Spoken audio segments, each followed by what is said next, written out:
Всем килла, я Дмитрий Черняк, и я заявляю, что килла — это самая доступная командная игра с мячом.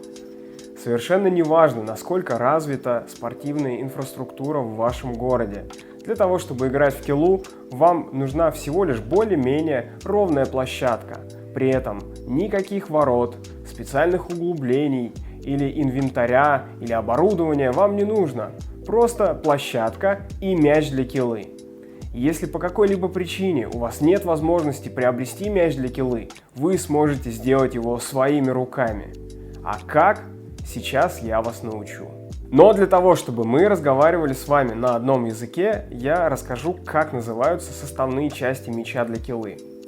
Мяч для киллы состоит из 3 кусков. Круглая часть называется донце. Прямоугольная часть называется боковина. Соответственно, у мяча для киллы 2 донца и 1 боковина. В экстренных случаях, если у вас нет времени делать мяч для киллы своими руками или нет времени ждать, когда к вам приедет мяч, вы можете его сделать буквально в полевых условиях на коленке за 10 минут. Для этого вам понадобится пакет, куча шмоток, ненужных, и скотч. В моем случае это армированный скотч, потому что так мяч будет выглядеть красивее. Засовываете вещи в пакет. Что нужно сделать? Нужно аккуратненько подвернуть вот эти части, где, собственно, ручки пакета.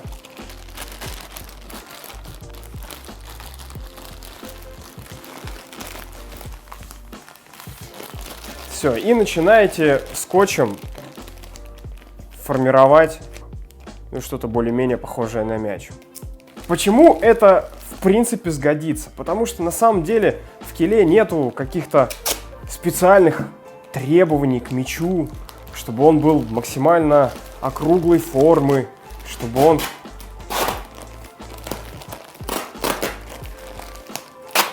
к примеру, у него какие-то были особые свойства. Нет. В принципе, руками можно бросать мяч любой формы. А ногами в килле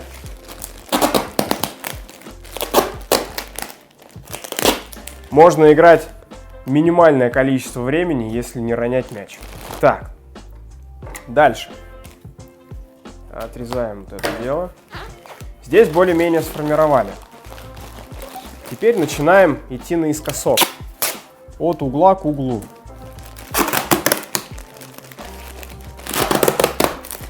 Скотчем прям хорошенько надо натянуть.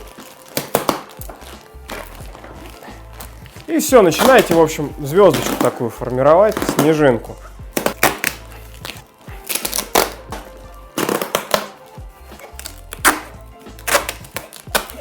В итоге у вас получится что-то похожее на это. При этом, кстати, этим можно вполне играть и получать удовольствие от киллы, так же, как и настоящим мячом для киллы. Ну, а сейчас я расскажу, как все-таки сшить настоящий мяч для киллы. Сшить мячи для киллы довольно просто. Я вам покажу, как из подручных средств можно это сделать, не используя какого-то специального оборудования, за исключением мелких инструментов, которые стоят дешево, и их легко можно купить в любом швейном магазине или в магазине для рукоделия. Размер мяча для киллы тоже такая особенность, там скрыта такая пасхалочка. В раскройке мяч для киллы, у него размеры тоже имеют соотношение 2 к 1, как и размер поля для киллы. Соответственно, 2 боковины — это диаметр донца. Если говорить про большие мячи, которые весят 1,5 килограмма, ими играют взрослые игроки, то в раскройке у него размеры 13 на 26, то есть 13 сантиметров ширина боковины и 26 сантиметров диаметр донца. Сейчас я вам покажу, как шить мячик, самый маленький мячик. У него размеры будут 10 сантиметров ширина боковины и 20 сантиметров диаметр донца. Почему такие размеры? Дело в том, что вы, может быть, конечно, удивитесь, и это какая-то нетривиальная связь, но вся наша посуда имеет такие же размеры. Тарелки 20 сантиметров в диаметре, 22 сантиметра, 24, 26. Также можно использовать крышки для кастрюль или крышки для сковородок. У них тоже 24 сантиметра, 22 сантиметра, 26 сантиметров. То есть вам не нужны будут какие-то специальные резаки. Вы просто берете крышку от кастрюли или вы просто берете тарелку и раскраиваете мяч для килы. Это максимально удобно. У меня есть тарелка, у нее диаметр 20 сантиметров. У меня есть крышка от кастрюли. Она к кастрюле диаметром 20 сантиметров. Но здесь есть тоже такая помощь нам. Крышка же должна заходить в кастрюлю. Соответственно, сама крышка, она не 20 сантиметров, а она на сантиметр меньше. А нам как раз это и нужно для того, чтобы оставить припуски для швов по 0,5 сантиметров. Все максимально просто и максимально удобно. Поехали! Мы просто берем тарелку, которая 20 сантиметров, прикладываем ее к коже более-менее. Надо разметить сразу, то есть насколько нам этой кожи хватит. Хватит ли ее на 2 донца. Соответственно, смотрим. Сюда влезает спокойненько. И, в принципе, сюда тоже влезает. Так что мы спокойно можем сейчас раскроить этот кусок кожи, и у нас получится 2 донца. Возьмите канцелярский резак и аккуратно обведите тарелку по краю.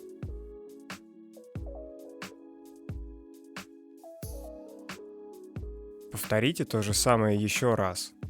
Таким образом, у вас получится 2 ровных круга.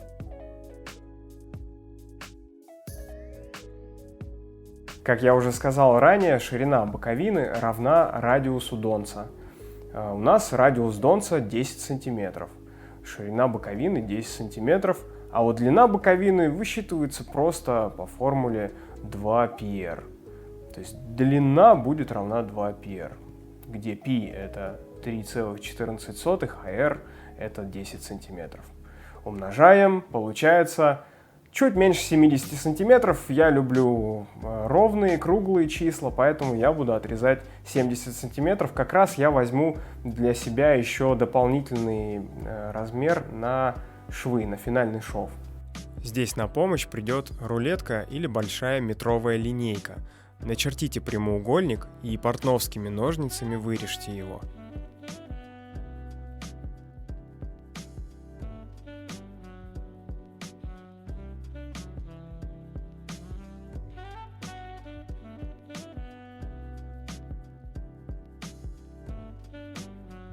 Итак, в итоге у вас должно получиться 2 донца и 1 боковина. Следующий этап — нужно сделать отверстие. Для того, чтобы сделать отверстие, вам понадобится вот такая специальная приблуда. Она называется, по-простому называется накатка. Как называется по-правильному, я не знаю. Накатка. И шило. Накатка делает углубление в коже на равном расстоянии друг от друга, для того, чтобы у вас отверстия были также на равном расстоянии и шов был прямой, ровный, красивый. Как я уже сказал ранее, крышка для кастрюли имеет фактический диаметр по бортикам на 1 см меньше. Для нас это в самый раз, чтобы оставить по 0,5 см для шва. Поставьте крышку от кастрюли сверху на донцы и, прикладывая усилия, обведите накаткой крышку.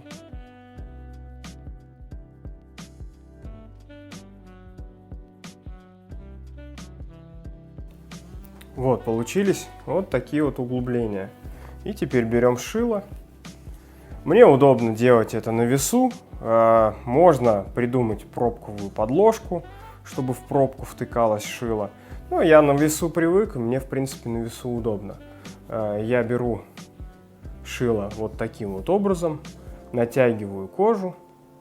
И у меня довольно частая накатка. И такие частые швы мне не нужны, поэтому я делаю отверстие через одно. Ну, то есть шило в углубление поставил, проткнул Следующее углубление я пропускаю и ставлю через углубление и протыкаю. Таким образом я делаю отверстие в нашем будущем мече. После того, как вы сделали отверстие в донце, нужно сделать отверстие в боковине. Здесь также припуски на швы нужно сделать полсантиметра. Определите с помощью линейки отступы от краев по полсантиметра и накаткой разметьте углубление под отверстие. Когда вы накаткой разметили углубление под отверстие на боковине, обязательно считайте, сколько у вас отверстий на донце, чтобы количество отверстий на донце совпало с отверстиями на боковине. Если они совпадать не будут, то мяч у вас получится кривой. Это важно. С точно таким же шагом, как и на донце, сделайте шилом отверстие в боковине. Итак, вы сделали отверстие и на боковине, и на донце. Ну а теперь это все нужно сшить. Берем нитку и самое простое, как отмерить необходимое количество ниток. Это я пришел к этому из практики. Получается просто идеально. Вы берете и прикладываете к боковине один раз, зажимаете пальчиком, ведете сюда. Второй раз. Здесь зажимаете пальчиком и ведете сюда. Третий раз. И вот такого количества ниток будет достаточно. Я рекомендую шить в 2 иглы. Ничего в этом такого страшного нет. Просто в 2 иглы шов получается максимально ровным, и натяжение у шва максимально равномерное. Мяч не ведет, швы не ведет, нету каких-то гармошек. Вот, поэтому просто берете 2 иглы для кожи, то есть не штопольные иглы, а именно кожевенные иглы. Они отличаются от штопольных более широким острием, и острие у них такое немножко затупленное. То есть это на самом деле для кожи это очень удобно, самое удобное, чтобы за кожу не цепляться. Итак, вдели нитки в иголки, сшивать нужно, вот эта блестящая сторона, да, которая будет наружу в итоге, назовем ее лицевой стороной, это, соответственно, изнаночная сторона. Нам нужно совместить лицевую сторону донца и лицевую сторону боковины, то есть сшивать мы их будем изнанкой наружу. Прежде чем начать шить, я вам рекомендую придумать вот что-то подобие таких вот напальчников. На самом деле с ними очень удобно работать, потому что вам придется затягивать нитку, и чтобы не разрезать здесь кожу, а это очень неприятно, то пользуйтесь вот такими штуками. Я делаю вообще 2 напальчника, потому что я шью в 2 иглы, соответственно, я растягиваю в противоположные стороны нитки, поэтому я нитку заворачиваю здесь, нитку заворачиваю здесь и растягиваю.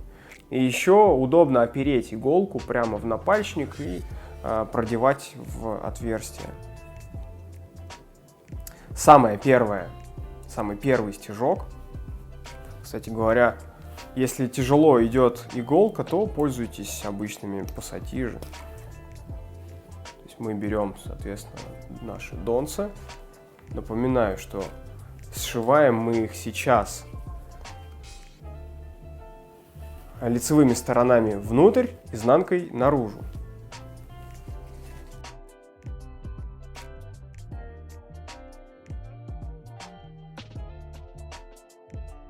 Ну, теперь нужно совместить иголки, чтобы у вас, соответственно, обе части нитки были равные, чтобы потом не было никаких неожиданностей и нитки хватило. Проденьте первую иголку в отверстие на боковине и в отверстие на донце. Каждый раз вытягивайте нитку до конца, чтобы она в дальнейшем не спутывалась и не доставляла вам хлопот. Учтите, что любая небрежность, узелки или равновеликие стежки приведут к тому, что придется распарывать весь шов и сшивать заново, поэтому старайтесь все делать сразу аккуратно. Вторую иголку проденьте в те же самые отверстия, через которые прошла первая, только в обратную сторону. То есть иглы постоянно ходят навстречу друг другу через одни и те же отверстия.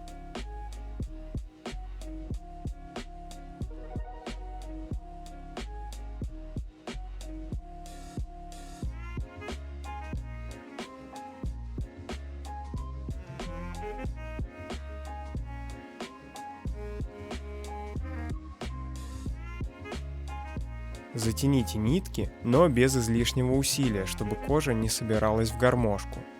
Ваш первый стежок готов. Таким же образом продолжайте продевать иглы в противоход друг к другу через каждое отверстие, пока не пришьете все донце к боковине.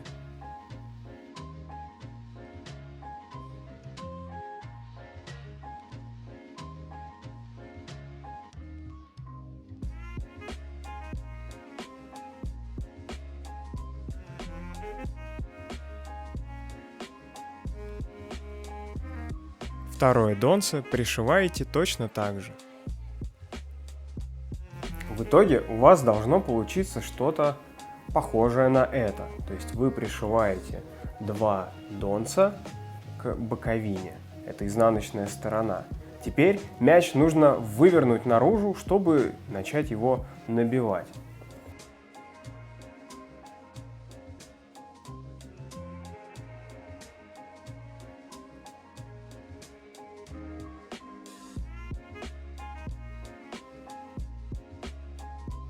Вот такая заготовка для мяча получилась. Чем можно ее набить? Набить можно, самое простое, это порезать тряпки на маленькие лоскутки и набить. Но такой мяч будет плохо держать свою форму и не будет упругим. Можно взять поролон, нарезать его на маленькие кусочки и напихать туда поролона. В целом неплохой вариант, но все зависит от того, насколько мелко поролон вы порежете и насколько плотно вы сможете его затолкать. Самым идеальным вариантом набивки это какой-то синтепон в теплых куртках, либо холофайбер. Я буду набивать мяч холофайбером. Это такой утеплительный синтетический материал. Он отлично подходит для наших мячей, он держит форму, он не напитывает влагу. И самое главное, со временем он не начинает издавать каких-то запахов и не теряет свою упругость. Я вот так вот могу сделать, хоп. Вот так вот могу, хоп. Вот так вот, хоп. И да, как я вам и говорил, каждая ступень по размеру мяча, то есть каждый шаг в размере это 300 грамм. Соответственно, этот мячик должен весить 600 грамм. Поэтому набиваем холофайбером до 600 грамм.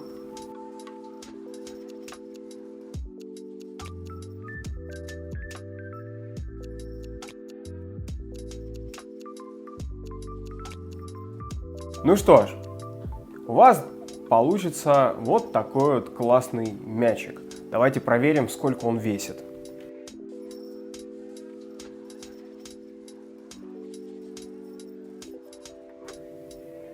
600 грамм. Четкость, как в аптеке. Но это еще не мяч, потому что он не зашит. Вот когда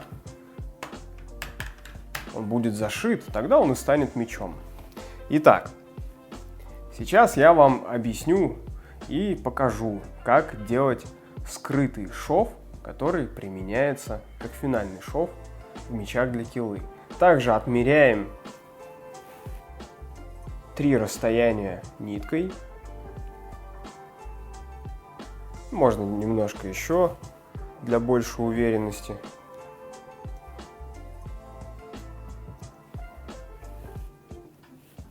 Теперь маленькая хитрость. Зашивать нужно с довольно большим натяжением, и чтобы нитка не порвала кожу, на кончик этой нитки нужно придумать какой-нибудь набалдашник. Самое доступное – это взять скрепку и привязать нитку к скрепке.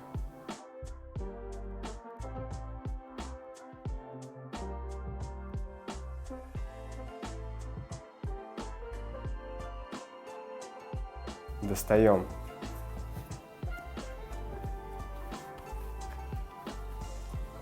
вот эти припуски на финальный шов для того, чтобы продеть иголку в самое первое отверстие. И потом эти припуски надо будет обратно завернуть внутрь меча, чтобы было красиво. Проденьте изнутри иголку с ниткой в самое первое отверстие на боковине, с которого вы начинали пришивать донцы к боковине. Полностью вытяните нитку и заверните припуски внутрь. На противоположной стороне с небольшим отступом от края проделайте шилом отверстие. Этот отступ будет шагом вашего шва. Снаружи проденьте иголку с ниткой в самое последнее отверстие на боковине, которым вы заканчивали пришивать донцы к боковине, и выведите иголку в только что сделанное шилом отверстие.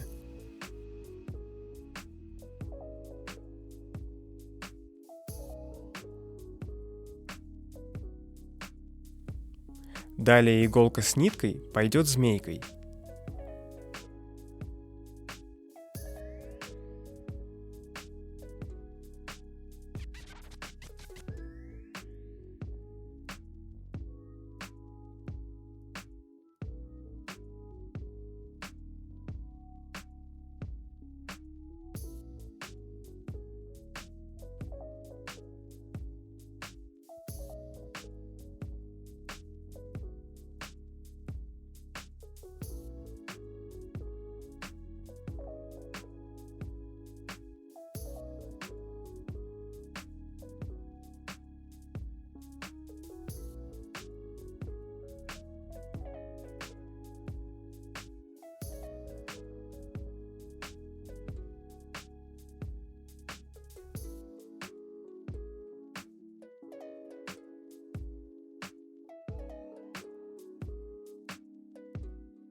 Завершайте финальный шов также через первое и последнее отверстие на боковине.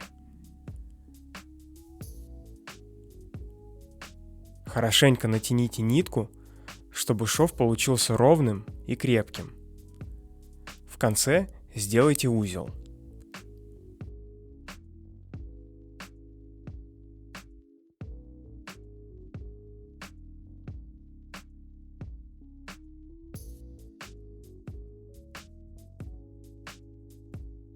Вот он, мяч для килы, пускай маленький, но настоящий мяч. Обратите внимание, что финальный шов затягивается достаточно сильно, и получается в итоге такая небольшая впадинка. Это нормально, и на самом деле так и нужно делать, потому что потом в процессе эксплуатации кожа еще чуть-чуть немножко подрастянется, и вот эта впадина уберется, и мяч станет круглым. Если сразу зашивать так, что мяч будет полностью круглым, то в дальнейшем здесь может образоваться грыжа.